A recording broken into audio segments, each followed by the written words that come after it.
Le rêve de Zébulon, moi j'ai tendance à dire que c'est suite à une rencontre. C'est une rencontre avec un personnage marquant qui a donné lieu en fait au début du projet. Et en fait donc c'est la rencontre avec Christophe Ritty qui est grimpeur et que j'ai rencontré sur le rassemblement du Tout à Bloc à Aix-le-Froide.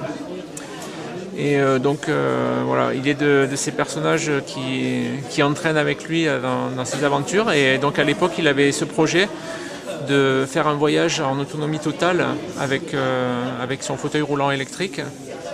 Et pour avoir vraiment le maximum d'autonomie, il a construit une remorque sur laquelle il a greffé un groupe électrogène.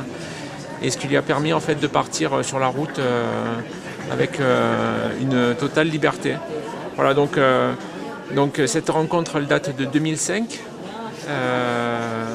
j'ai tourné, j'ai fait des images avec lui pendant 5 ans jusqu'à ce voyage qu'il a fait en Bretagne et qui consistait en fait à relier plusieurs sites d'escalade et à la fin des spots de surf.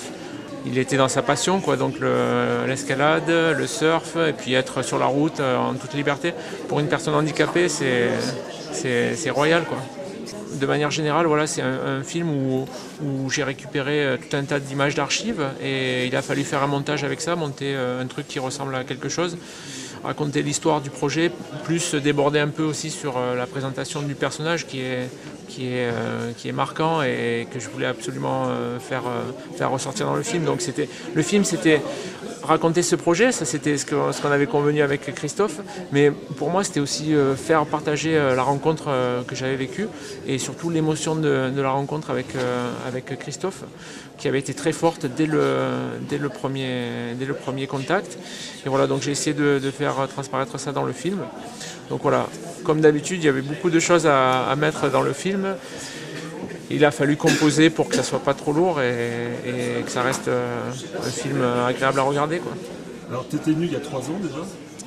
Il y a 4 ans, ouais, c'était en 2008 au Tour de Babel, donc ici à Autran, où j'avais eu la chance déjà d'être sélectionné. À l'époque, j'avais jamais participé à un festival.